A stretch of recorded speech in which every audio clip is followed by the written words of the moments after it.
it's become clear to me that there's a major conflict between two points of view. One is the top-down view of morality, which takes society as the key unit, as it were, of morality, and the other is the bottom-up that takes the individual as the key unit of morality. Now, all traditional views of morality, including those in traditional hunter-gatherer societies, take the whole society as the starting point. And the whole society includes not just the living members of the society, but the ancestors who are invisibly present and the descendants. And what people do is to do with fitting in with that whole society. And human societies, like all animal societies, can only work if the individuals basically cooperate with each other.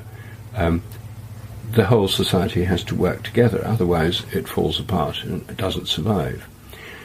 And the key sanction that all societies have, including animal societies like herds of horses and wild horses, is that if someone doesn't fit in with the accepted ways of behaving, they're expelled from the society, and then they die. In Colin Turnbull's book about the forest people, the pygmies, in West Africa, he tells a story of someone he knew when he was living as an anthropologist with his tribe, who was expelled for some transgression. He'd been sleeping with a cousin, and that was a kind of incest thing that was regarded as a serious offence. And he was driven out into the forest. That's the punishment. And anyone driven out alone into the forest will die. You can't survive on your own.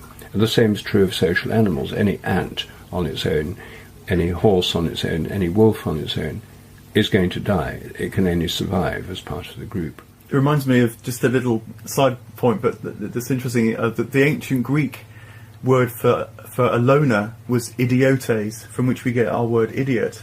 But the idea that someone who's on their own is lost, yes, and doesn't know how to live, is in that, perhaps, in that memory, in that word.